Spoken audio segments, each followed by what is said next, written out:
घर जाकर बच्चों को टेलीविजन बंद करके उन नेताओं के भाषण को बंद मत दिखाइएगा जो कहते हैं 80% हिंदुओं खतरे में हो, चलो मस्जिद पर हमला करने जाना है। उनसे रोक कर कहिए कि ये हिंदू युवा वाहिनी, ये बजरंग दल, हिंदू रक्षा दल, तमाम हिंदूवादी संगठन जब धर्म खतरे में बताते हैं तो सड़क पर आ जाते हैं। हमारे विद्यालय, हमारे स्कूल, हमारी शिक्षा, हमारी नौकरी और कोरोना में लाखों लाख लोग मर गए, तब उन्हें बचाने सड़क पर क्यों नहीं आए? ये केवल दंगा कराने के लिए सड़क पर आते हैं और कहते हैं कि हम हिंदू हैं।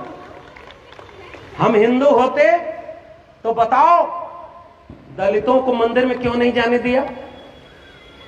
सुनीता देवी उत्तराखंड में एक महिला खाना बनाकर स्कूल के बच्चों को खिलाती थी। सवर्ण बच्चों ने कहा कि ये दलित है, इनके हाथ से खाना नहीं खाएंगे, तब हिंदू धर्म खतरे में क्यों नहीं आया?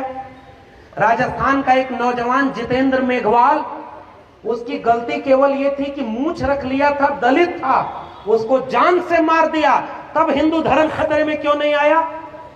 इस देश में, इसी प्रदेश में ओबीसी लोगों, अब ध्यान से सुनो, आपको बता रहा हूं, यहां एक जमाने में मुख्यमंत्री थे राम नरेश यादव।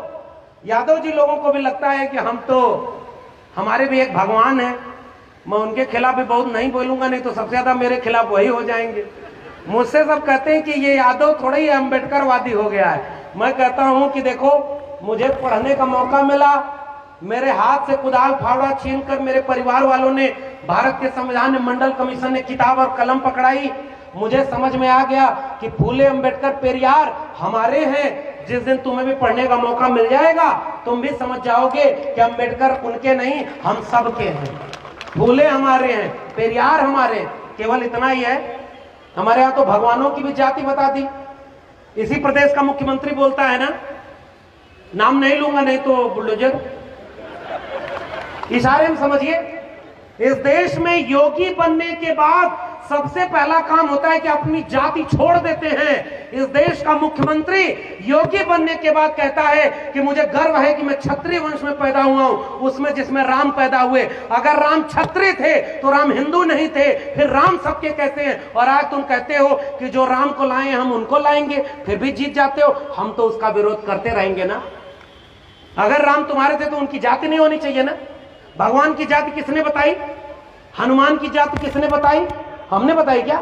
इस देश में जो प्रधानमंत्री बना है ना, 14 तक जब गुजरात का मुख्यमंत्री था तो नहीं बताया अपनी जाति।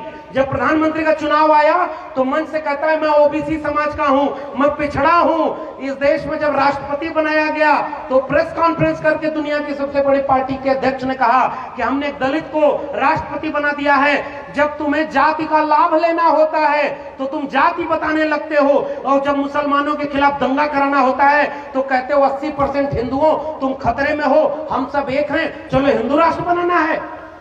ये मुश्किल बात है कि नहीं?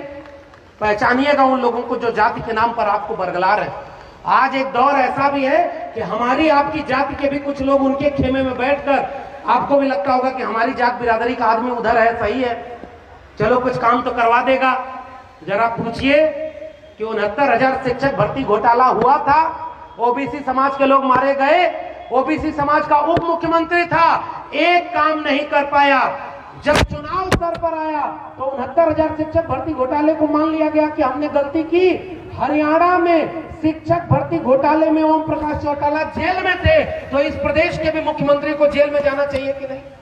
लेकिन नहीं जाएंगे क्योंकि हम आप बिखरे हुए हैं।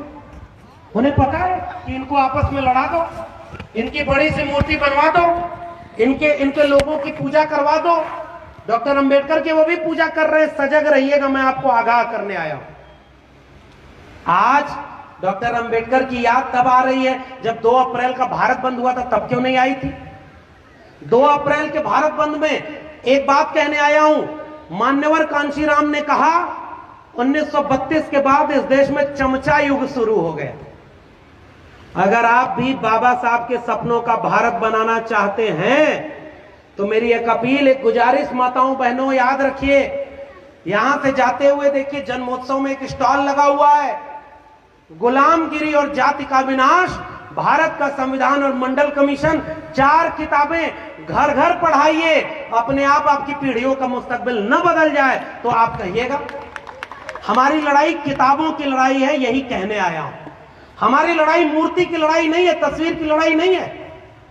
हम मूर्ति बनाकर पूजा इसलिए करते हैं, पूजा तो बाबा साहब मना करके गए। बाबा साहब ने कहा व्यक्ति पूजा मत करना, किसी भी नेता का फैन मत बनना। मैं भी लोगों से कहता हूं कि आप मेरे फैन मत बनिए। मैं इसलिए हूं क्योंकि मेरे पीछे बिरसा, फुले, अंबेडकर, पेरियार थे। अगर वो थे तो मैं हूं, वो होंगे तो मैं रहूंगा, वो नहीं होंगे तो हमें भी, आपको भी पूछने वाला कोई नहीं होगा। ये बात याद रखिएगा। ये लड़ाई विचारधारा की है साथियों। आपके